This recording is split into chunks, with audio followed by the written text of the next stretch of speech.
Welcome to the Strategic Families Podcast, where we challenge your family to be rooted in God's Word, energized with gospel-centered purpose, and activated on mission for His kingdom.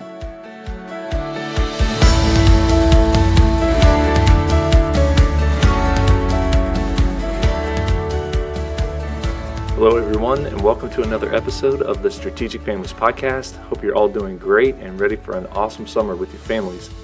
Katie and I gleaned so much from the last episode, Life Hacks to Maximize Family Impact, with our friends Ben and Mary Kraft. We've started implementing ideas they shared with us, and some of the things shared have aligned really well with the planning we've been doing for this summer. So we wanted to take time to cast some vision for what we did to prepare and launch our summer as a family, and we hope some of these ideas and planning tools can be a help to you as you prepare for summer with your families. Okay, so if you know me, you would know there's no way I could carry an episode about planning all on my own. This is where my wife's strengths shine in so many different areas of our family life. I'm your last-minute guy, the anti-planner, you might say, but I know how incredibly valuable planning is, and I'm so thankful to have a wife who is the expert planner. We're a great match in that way. God definitely knew what He was doing by bringing us together. All right, so Katie, can you share some of your thought process of why you like to plan out summer? As I mentioned, you're a natural planner, so that makes sense, but I could see some people thinking, even people who normally plan, no, I just want to rest this summer. I know you also like to rest in the summer, so can you talk about why you opt to plan out the summer too? Fair question, and honestly, you're right that my gut instinct as we come off of the school year is to want to disengage and not plan things for our summer. I'd prefer to gather the books I'd like to read, make my own to-do list and goals and lists of friends I'd like to see, and somewhat check out from the constant schedule and demands that are so prevalent. But then I start to recall the summers in the past when I took this approach, and I remember far too vividly that they quickly devolve into chaos. The house gets so messy, the kids start to expect privileges at every turn. They're annoyed whenever work and not fun is on the calendar, and they begin to whine and argue far too frequently. Rather than enjoying them, I find myself playing whack-a-mole with all kinds of poor attitudes and behavior, and I can't wait for summer to come to an end. On the other hand, I've also had summers where I planned and expected so much from myself and my kids that we either burned out or quit halfway and had similar results by the end. It's easy also to take on so much that we can get overwhelmed. So, as I was preparing for this summer, I found myself trying to figure out how I could create a good balance, one that encouraged good discipline and productivity, and also allowed for extended rest, rejuvenation, fun, and time spent in meaningful relationships. So the first step I took was to take our big calendars for the summer months and block out all known trips, camps, and other commitments that we have to see what we have left. We let our kids each do a camp, but I scheduled them for the same time so that we're all on the same schedule. The second step we took was to use our goal planning sheets, which you can find under the resource tab on our website if you'd like to see a template. We took time to each dream about what we hoped to accomplish and have time for this summer. The categories we encourage our family members to think through are spiritual, academic, exercise, serving others, work and entrepreneurship, art or music, building a new skill, cooking and baking, hobbies, fun, and miscellaneous. Of course, they don't have to have goals in all of these areas, but it helps them to think about this from different angles. As I looked through everyone's lists and matched them up with the calendar structure we already had, I was trying to think about how to section the summer in essentially two categories. First, those that require work and discipline that result in productivity and accomplishing the to-do list. And second, those that would promote rest, rejuvenation, fun, and building into the relationships. My energy tends to be higher in the morning, and I know naturally I'll do one of two things. I'll either start working on something and then just stay task-oriented all day and never get to the second category of rejuvenation, or on the other hand, I'll start with rest and never gain the energy to start being productive later in the day. As I was contemplating this dilemma, I was reminded of the concept of the twice-tolling clock, and this just seemed like the perfect solution for us. Yeah, so this concept of the twice-tolling clock came from a lovely little book we've read called A Gentleman in Moscow by Amor Towles. So if you haven't read it, it's just really good. There are all these awesome little nuggets in his writing, and it's just a delight to read. The twice-tolling clock is one of those cool little nuggets, and it's had a huge impact on us and how we've cast vision with our kids about how to approach the day, whether during the school year or the summer, and we just get excited at this concept. So I'm going to read a little bit from this book. So this is a conversation between the two main characters. So it starts with the little girl talking. She says, "Is now when you will tell me about the twice-tolling clock?" And the Count says, "Oh yes, precisely. But where to start? Naturally enough, at the beginning. The twice-tolling clock," the Count explained, had been commissioned by his father from the venerable firm of Breguet. Establishing their shop in Paris in 1775, the Breguets were quickly known the world over not only for the precision of their chronometers, that is, the accuracy of their clocks, but for the elaborate means by which their clocks could signal the passage of time. They had clocks that played a few measures of Mozart at the end of the hour. They had clocks that chimed not only at the hour, but at the half and the quarter. They had clocks that displayed the phases of the moon, the progress of the seasons, and the cycle of the tides. But when the Count's father visited their shop in 1882, he posed a very different sort of challenge for the firm, a clock that tolled only twice a day. "Why would he do so?" asked the Count, in anticipation of his young listener's favorite interrogative. Quite simply, the Count's father had believed that while a man should attend closely to life, he should not attend too closely to the clock. A student of both the Stoics and Montaigne, the Count's father believed that our Creator had set aside the morning hours for industry. That is, if a man woke no later than 6, engaged in a light repast, and then applied himself without interruption, by the hour of noon he should have accomplished a full day's labor. Thus, in his father's view, the toll of 12 was a moment of reckoning. When the noon bell sounded, the diligent man could take pride in having made good use of the morning and sit down to his lunch with a clear conscience. But when it sounded for the frivolous man, the man who had squandered his morning in bed, or on breakfast with 3 papers, or on idle chatter in the sitting room, he had no choice but to ask for his Lord's forgiveness. In the afternoon, the Count's father believed that a man should take care not to live by the watch in his waistcoat, marking the minutes as if the events of one's life were stations on a railway line. Rather, having been suitably industrious before lunch, he should spend his afternoon in wise liberty. That is, he should walk among the willows, read a timeless text, converse with a friend beneath the pergola, or reflect before the fire, engaging in those endeavors that have no appointed hour and that dictate their own beginnings and ends. And the second chime? The Count's father was of the mind that one should never hear it. If one had lived one's day well in the service of industry, liberty, and the Lord, one should be soundly asleep long before 12. So the second chime of the twice-tolling clock was most definitely a remonstrance. "What are you doing up?" it was meant to say. "Were you so profligate with your daylight that you must hunt about for things to do in the dark?" End quote. How fantastic is that? I love the idea of being reprimanded after noon if you haven't gotten much done before then. So funny. Obviously, if you work at a traditional company, you can't just spend your days in leisure in the afternoon. You need to stay busy. We all understand that. But still, this rhythm, I think, is just really solid, encouraging us to go to bed early, to get up early, be productive in the morning, and then in the afternoon, engage in meaningful reflection and life-giving conversation. So, this concept really excites me because as a family, we can all focus our more disciplined, productive efforts in the morning, each on our own to do list. And then we can come together for lunch and do some fun things together and launch into our afternoon to do the more meaningful, restful, and rejuvenating activities that we all look forward to in the summer. This is a helpful rhythm for us because in the morning we complete many different tasks: chores, organization, any writing or personal projects I have, and the kids can be working on goals they've set for themselves. With everyone working at once, there are a lot fewer interruptions, and the tendency towards boredom just isn't an issue while we're in the productive mode. I know that I have a set amount of time that I can accomplish what I need to, and that the house will be in order when we're finished. And in the afternoon, we can all feel the freedom to enjoy the hours before us. We read good books, play games, meet with friends, go to the pool, or engage in some of the more enjoyable goals that we've set. It's allowing each of us to have a daily amount of time to recharge and have the free time we've desired so much during the school year. But we can do these things in a neat and orderly home and with the peace of knowing that the to-do list has been accomplished and isn't hanging over our heads. There is so much peace and freedom in that.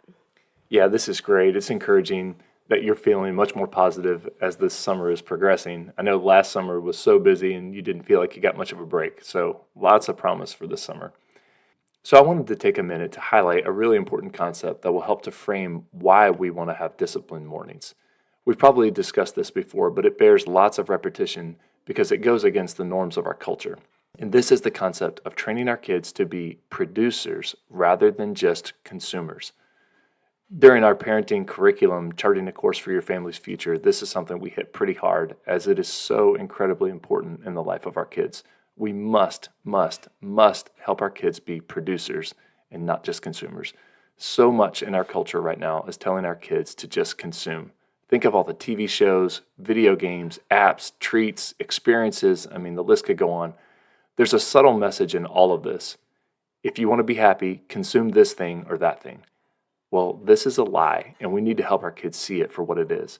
Consuming things brings momentary pleasure, sure, but the truth is, living a life of excessive consumption is empty and unfulfilling. It feeds the addiction to consume more. It's not only bad for society, it's bad for our kids' hearts. They need to know the deep satisfaction of producing something of value for themselves and for others, the kind of satisfaction that can come only from having labored at something, having sweated out, having struggled, and yet having accomplished something. So here's an example, and this may be small, but I think it's worth thinking about. Scenario A, one morning, your 9-year-old plays for hours at a playground while a hired worker comes in to clean the entire house. Everything is vacuumed, the baseboards have been cleaned, furniture is dusted, the bathroom's spotless. Then your kid plays video games because the work has been done. Scenario B, your whole family takes an hour to do all this cleaning together. Your 9-year-old, to be sure, hates his part of cleaning the bathroom and vacuuming the upstairs, but eventually he struggles through and finishes. Then he plays in the afternoon. Okay, so we all love a good cleaning by someone else for sure, but think about what happens in your kid's heart. Or better yet, what's not happening. When the work is done by someone else and he just gets to play, what kind of values is he learning? It could be that the main thing he learns is, my job is to play. Well, play is fine, but remember, our job is to raise our kids into adults, not just help them survive childhood. On the other hand, if we force our kids to work hard and produce, what have we instilled? Think of the satisfaction he will feel to know that the clean bathroom, he did that, not someone else. That was the work of his hands. Do you think he'll appreciate it more? Do you think he'll be more protective over it staying clean? I think all of us would say we want to teach our kids the value of hard work. But this doesn't just come from saying the words. They need to see it in us and then need to struggle through it themselves. And when they're adults, they will wear this as a badge of honor that they had to work. This is being a producer. Your kid isn't just using a clean bathroom, he's producing a clean bathroom. That is a massive, massive difference, and it's something we can train our kids in over the summer. The other concept that goes hand in hand with this is something I learned from Andy Crouch's book, The Tech-Wise Family, which is a great little book. And that is recognizing the difference between rest and leisure and the difference between work and toil. Crouch writes, quote, "Think of toil as excessive, endless, fruitless labor, the kind that leaves us exhausted with nothing valuable to show for our effort," end quote. I think we all know what this feels like. He also calls leisure, quote, "rest that requires others to work on our behalf," end quote. And let's be honest, this normally just fuels laziness in us. So instead of toil and leisure, Crouch encourages us to follow the biblical model of work and rest. Work, like in the example earlier, is something that brings satisfaction and provides value in something worthwhile. I love Tim Keller's definition of good, honest work as, quote, "contributing to human flourishing," end quote. That's a great way to think about it. And then true rest, as opposed to leisure, should involve a peace and a calm, something that's life-giving to your soul. And it should actually bring motivation and rejuvenation for the work ahead. This framework of work and rest can also really help us make better choices when we're deciding on which activities we'll spend time doing this summer. And one concept he brought out in this book that I thought was so cool was the Jewish idea of the day starting at evening and then the daylight being the second part of the day. When you think of it this way, our sleep is not to recover from the day's work, but rather the sleep is to prepare for the next day's work. I thought that was a cool way to think about it. So Katie, I know you've been combining ideas of the systems that Ben and Mary cast a vision for in our last episode. Can you share a few of those? Sure. So I've got 2 charts to help bring order to our morning system. The first is a laminated checklist for each category that I want the kids to work in at the morning. In the left column, I have each day of the week and my name and each of the kids' names listed under each day. And then across the top row, I have the following categories for them to check off. Hygiene. This includes their morning routine, cleaning their room, brushing their teeth, showering, etc. Then Bible, which is their personal morning devotion time. Kitchen chore, a household chore, exercise, an academic goal, creation. This is where they can create something off of their goal list. And other, again, something off of their personal goals list. They don't get to all of these things each day. I tend to meet with them at breakfast and help them to prioritize and choose the most important things and help them map it into that particular day's schedule that's ahead. The other chart I have is done weekly around our commitments, and it involves each of our kitchen and household chores. For the kitchen chore, I rotate who's making breakfast, making lunch, cleaning up from breakfast, cleaning up from lunch, and then emptying the dishwasher, so that we each do only one of those things each day. This has been an incredible gift for me not to be making all of the meals. It's allowing me to stay much more productive in my morning hours so I can really finish by lunchtime and enjoy the afternoon with the kids. So I highly recommend this if your kids are old enough. It's such great training and practice for them, and they actually have time to work at it in the summer. It also allows for a lot more variety of meals since everyone has a different idea and they can spend time looking through cookbooks and things. This has just been a huge highlight for us this summer. And then I also outline one chore each day for each of us to work at in the house and to try to keep things in order. If we know we have a full day activity one of the days, we'll often double up the day before to stay on track. But I do adjust these from week to week based on what's needed and post a new chart weekly. I'm sure there is a way to just standardize it, though, if that would make it easier and better for you. Now, I do want to give a couple of caveats. We require a lot of our kids, but it has slowly scaled up over many years. This would be incredibly overwhelming for a kid that has never been required to do any of these things before. So, as with any of these ideas, we recommend starting simple and small. Pick one or two of these things for the kids to work at, or add one or two to what they've already been required to do previously. As you see mastery, you can slowly add one more thing every few weeks, but we do want to be really careful not to exasperate our kids. The other thing to note is that for various reasons that I won't get into here, our summer is particularly long this year, which is why I feel comfortable requiring more because I know they still have a lot of weeks ahead of them. If your summer is short, bear that in mind in what you develop. Remember, if we overdo it, we won't stick with it and it will lead us to burnout, which of course none of us would want.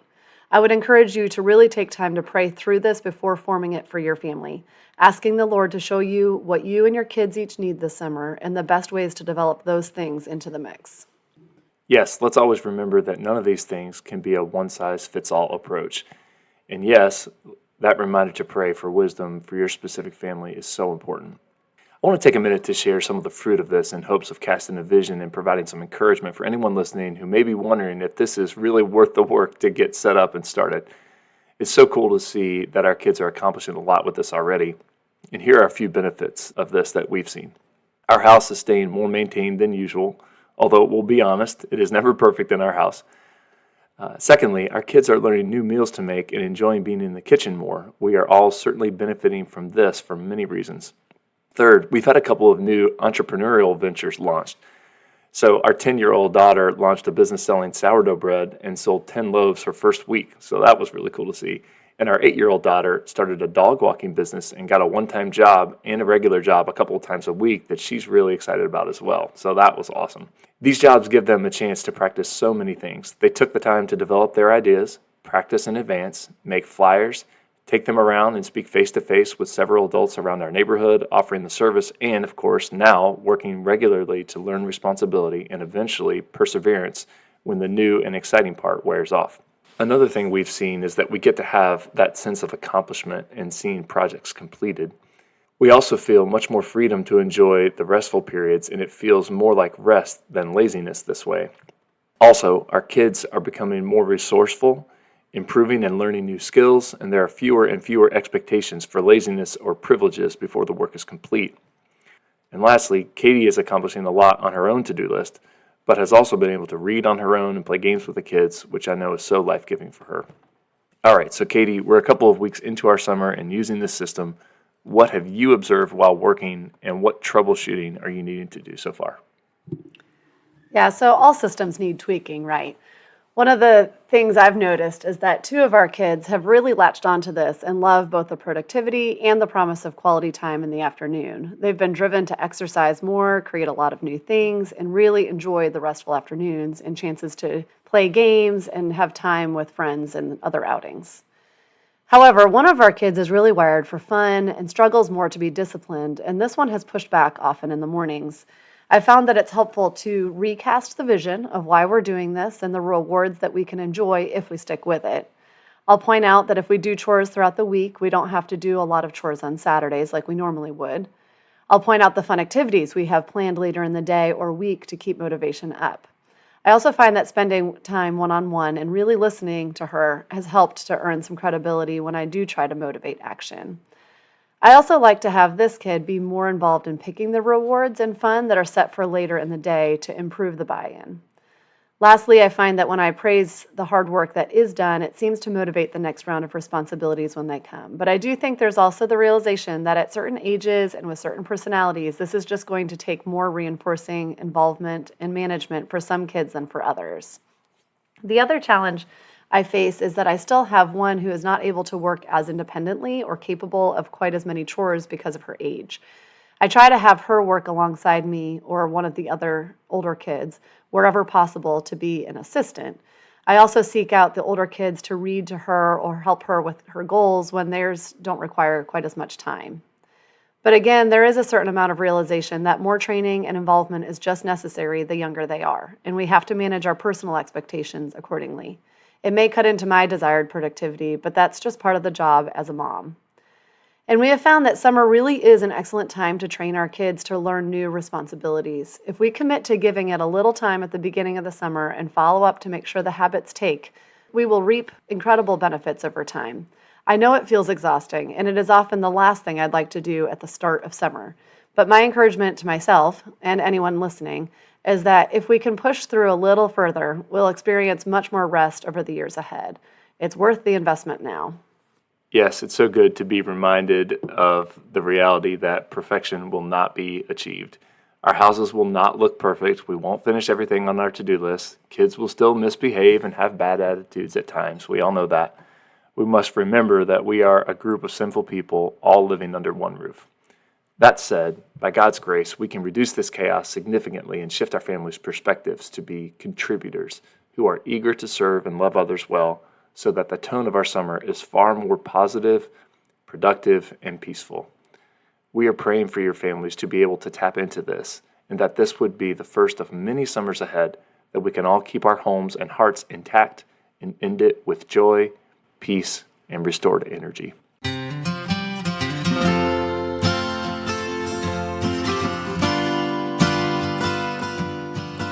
Well, that's all we have for today. We really hope this casts a vision for your family and provides a few tools for you as you prepare for the summer to be meaningful, fun, and filled with purpose. And equally so, one that doesn't result in behavior breakdown, entitled attitudes, and the development of bad habits. Summer provides incredible opportunities that with a little bit of planning, forethought, communication, and discipline, we can take hold of while still enjoying rest and fun along the way.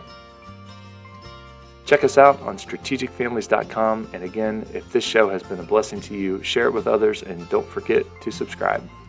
Thanks for listening, and we'll see you next time.